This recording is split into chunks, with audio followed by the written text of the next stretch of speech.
All right, so this is the Claro meeting for May 27th, 2020. So what are our topics for today? So at least one of the topics that I brought up yesterday is the contextual link style update. Yeah. Do we have any other topics for today? Should we collect those first? Good point. I don't have anything else. I have, well, we discussed with well, about the image style page, because there was some question regarding design, but I think it's almost solved and we just need the approval of the designer. So apart of that, I haven't worked on anything else. So unless I can solve something or review, we can use this to review anything that has been worked so far that needs design review. And other than that, I'm not sure if there's anything else.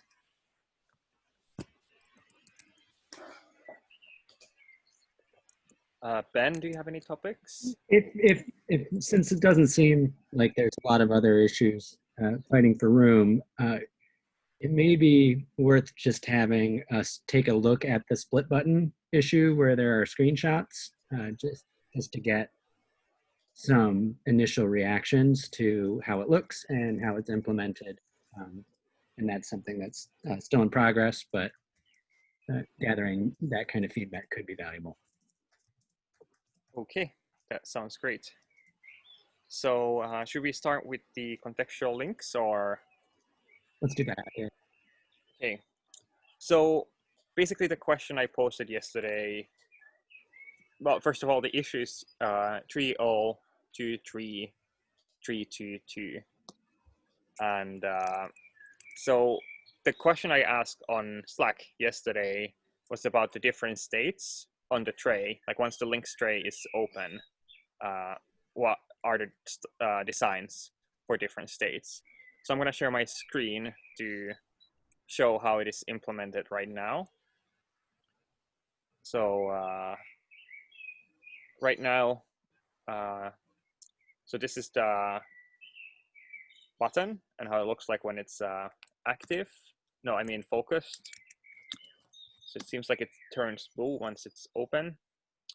And so that's how it looks like when it's when the links in the tray are focused. If I hover them, they get the this light blue background or gray. I'm not exactly sure which one it is, but this kind of light background, which I'm not sure if this is described in the design system anyway.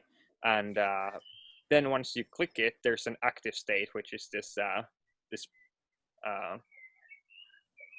dark blue color, which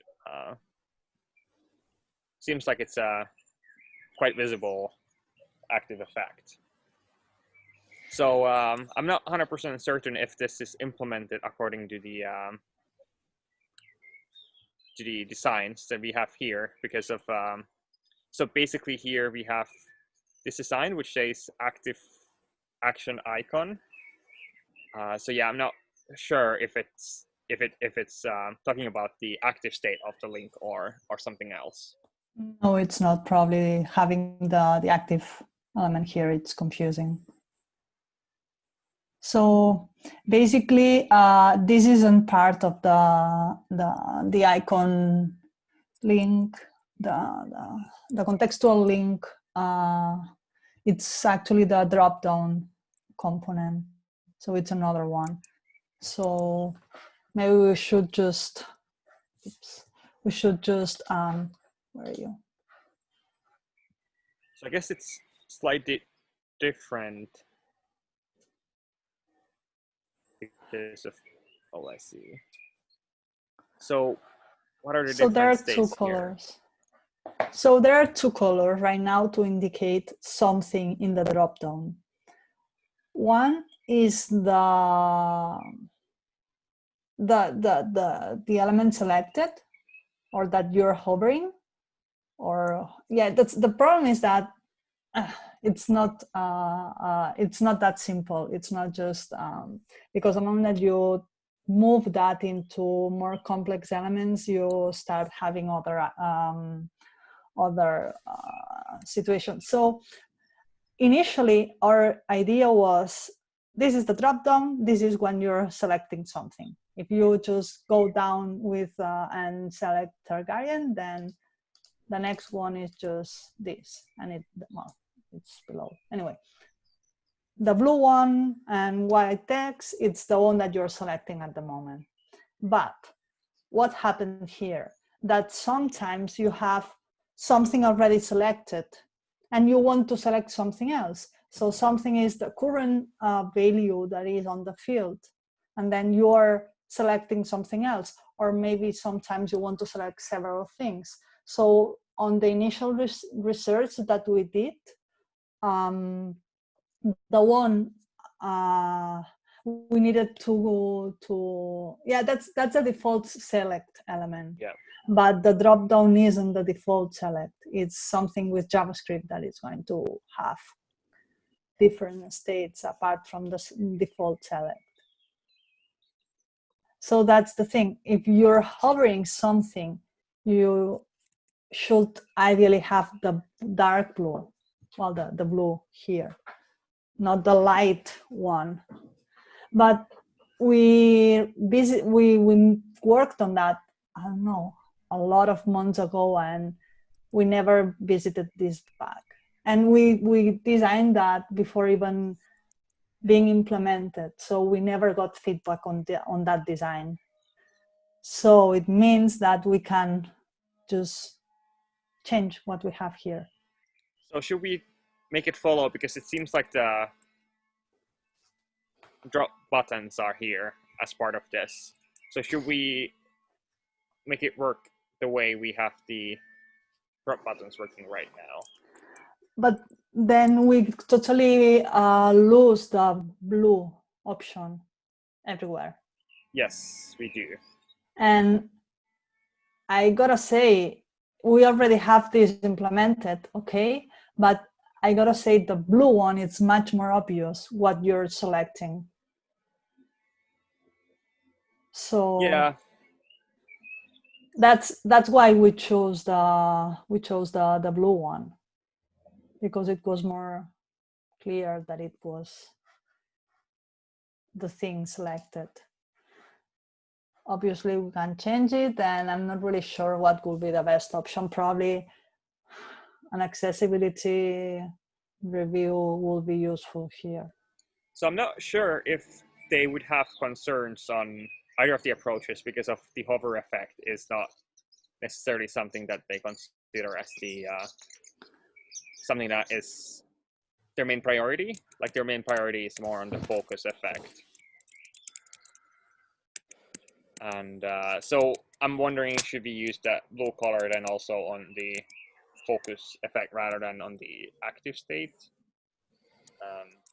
Yeah, that's the problem with that, is that we are using the green, not the blue. I mean, using the blue everywhere. So using the green and the blue doesn't make sense. Yeah.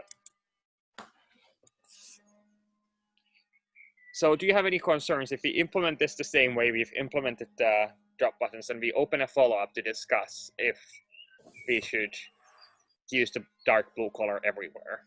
Not at all. It makes a lot of sense, actually, because then on this new issue, we can just do some research about what are all the states that need to be defined. Because right now, I don't think we have all the states properly documented. Yep. Because, for example, the moment that we want to use the drop-down and we add checkboxes to it because we have complex stuff somewhere, probably on Drupal we don't have it anywhere right now, but in other UIs we see it a lot.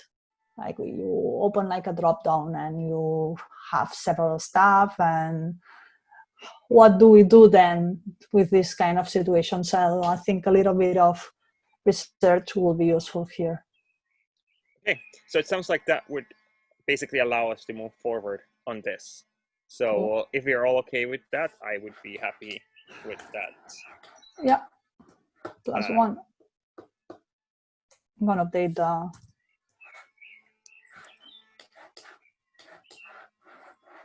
Oops. Hey Shasha, hey Not.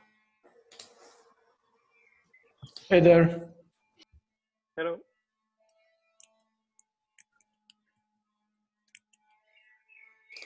Should we talk about the split buttons then? Sure. Just a moment, and I'll share my screen.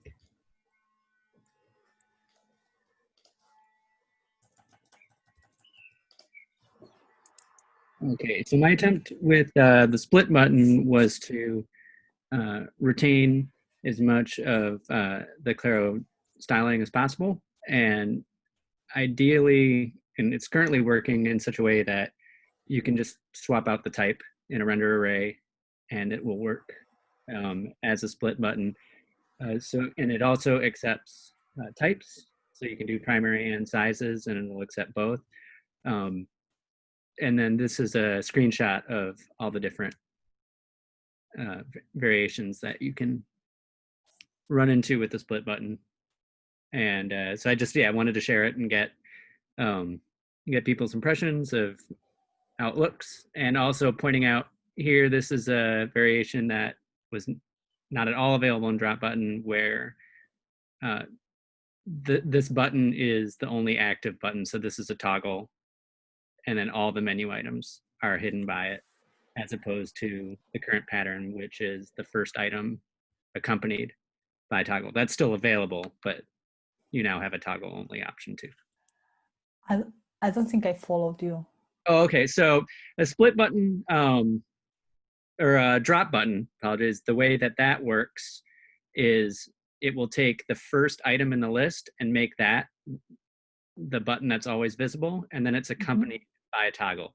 So that option is still available in split button, but split button adds the option of making it so the visible button, the only visible button is the toggle, and all menu items are concealed by it.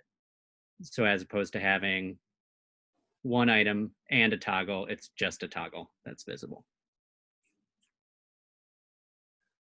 So when you click here, what will happen?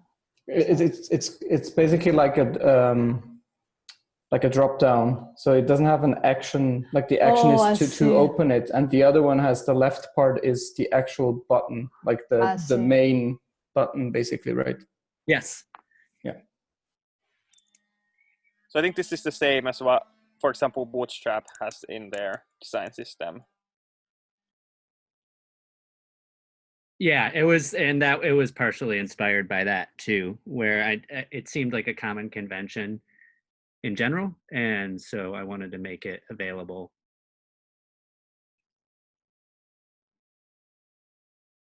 But without taking away a convention that Drupal users are accustomed to.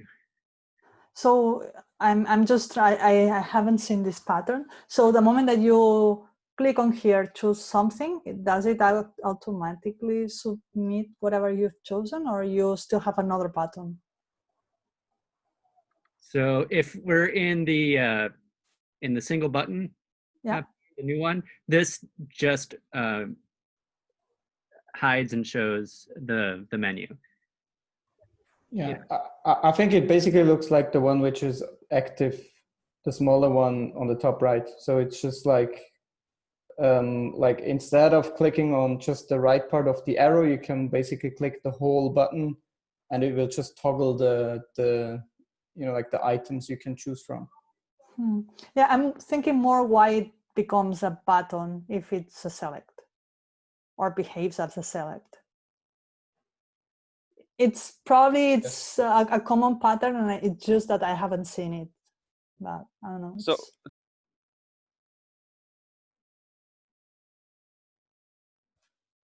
it's a little bit like the contextual menu. Okay. Contextual links. When you click on the icon, you get the list of action you can do, And it's the same way. You click on the button and it just shows what's available.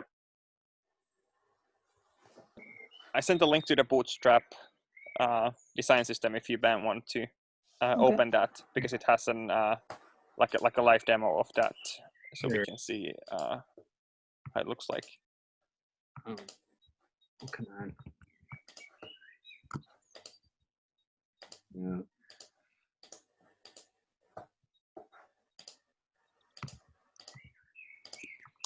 All right. So yeah, this is essentially what it provides this type of behavior where the drop button, where a drop button would always have a button accompanied by a toggle button. And now we have the option of either having a dedicated button that just opens up the options, or the pair of buttons. I see. Thank you. Yep. So that could be useful in cases where you don't have a clear primary action. Yes. Cool. And I think we have usages of that in core. I'm just having a hard time figuring out where, but I think we have some instances where the primary action that we have there is, I would say, a bit strange. Mm-hmm. And in contextual links. Pardon? Yep. Contextual links. Oh, sure, yeah.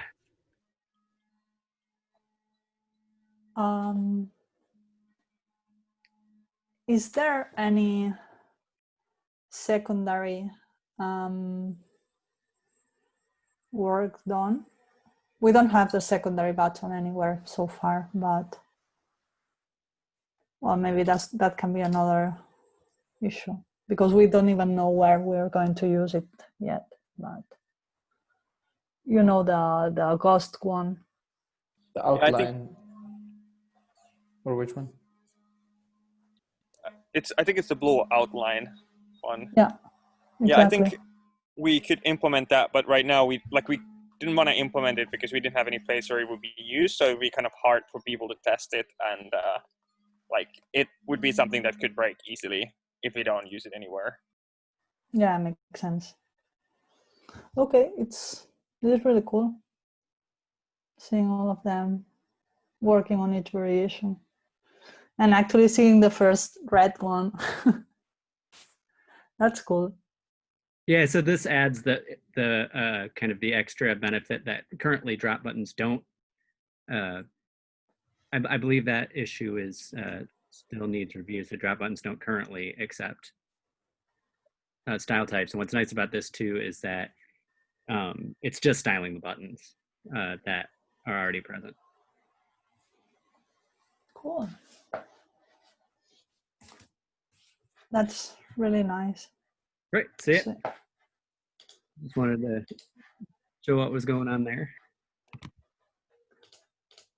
Does the Views UI need some revision? So we just discussed about that yesterday with Ben, and so I said I would give it a kind of a code review again.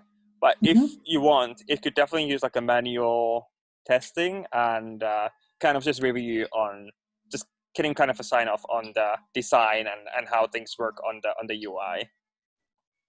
Okay. Cool. And if you feel comfortable, feel free to mark it RTBC if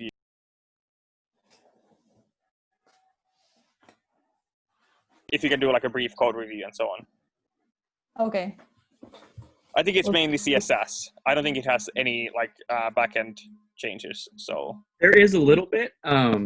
It largely what it's doing is changing the order the elements appear, so the tab order is actually correct because there's a lot of floats. Okay. We'll check it later then, so we don't have to spend the time here on the meeting, but that's cool. Yeah, I think we've taken a look at that numerous times on this call, so might be a better idea for people to review it on when they have time to dedicate for that. So another issue that is kind of we felt was pretty close to being complete is the bulk operations designs, but I think Andrew had some concerns on the accessibility of that. But so we are currently kind of blocked on that because of we don't necessarily know what the specific feedback is because of they probably haven't had a chance to write all of the feedback on the issue yet. So we're still waiting for that. But if there's any accessibility experts here, we could definitely use like a full accessibility review on that. Okay. Well, I will try to pass that to someone that has accessibility experience, but not sure if she'll have time. Okay, thank you. I don't have anything else right now. I will try to have, I will have next week, for next week, a list of issues that prepared for the sprints at the Design for Drupal sprints. And actually the organizers asked me if we could list someone as mentors in there. So does any of you wants to be officially mentoring, even it's another time zone for some people? I mean, obviously everybody has its own time zone, but would you mind being on that list? I'm thinking of joining it, but I'm a little bit concerned of the time zones and how I can make that work. Yeah, I know. Me too, but yeah. So I might be able to join for like just like a little while, but I'm not sure if that would be helpful. No. Yeah, I'm in a similar situation where I can certainly be available for some of it, but I imagine labeling oneself a mentor would require being there the entire time, and I don't think that's feasible. Okay, then there's another thing. I will have to record, at least for the design side, an intro for explaining the design system and so on. But would any of you be willing to help me recording the one for whoever wants to participate on the dev side, the development side, to explain a little bit how to start working on Claro, and what are the front-end tools, and that we are not working on the CSS directly and something like that. Like a small intro with, I don't know, 10, 15 minutes or something like that.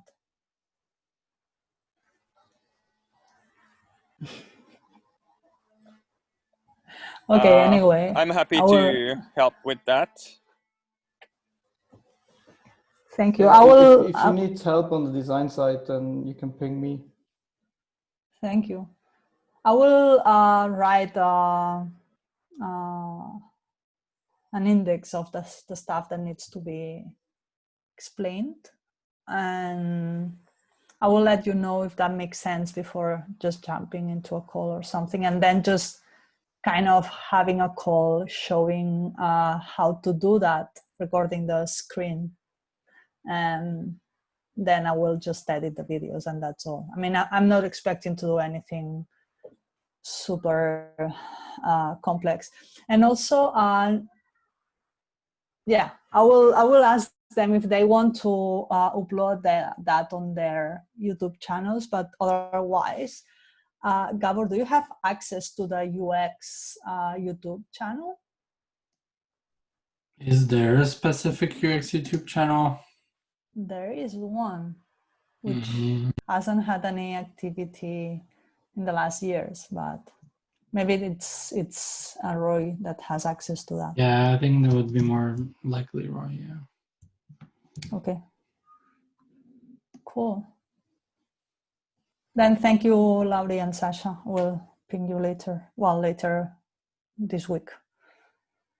And I don't have anything else. Okay.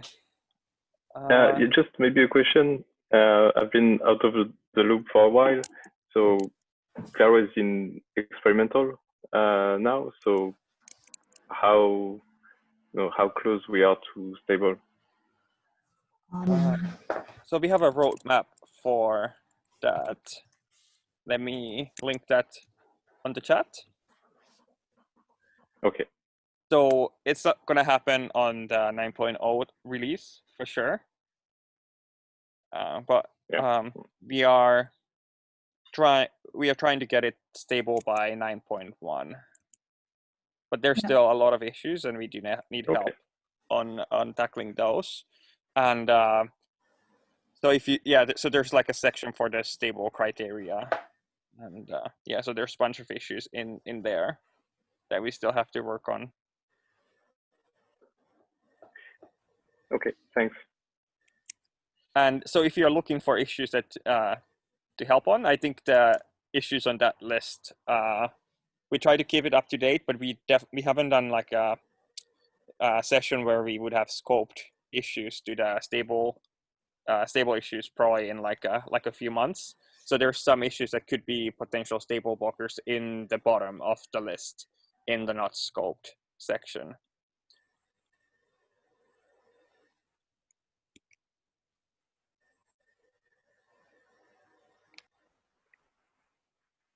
Yeah, so that's where you can see the status of where we are. Some of them are new. Yeah. Okay.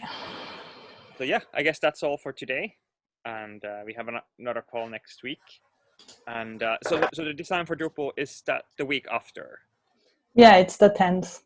Yeah, that's what I was thinking. Yeah, so probably next week will be useful to review the work that needs to be prepared and to review the list of issues to work on, both on the design side and on the issue queue. Yep. Sounds good. Okay. Then thank you everybody for your time. Thank you. Thank you. Bye. Bye-bye. Bye. Goodbye.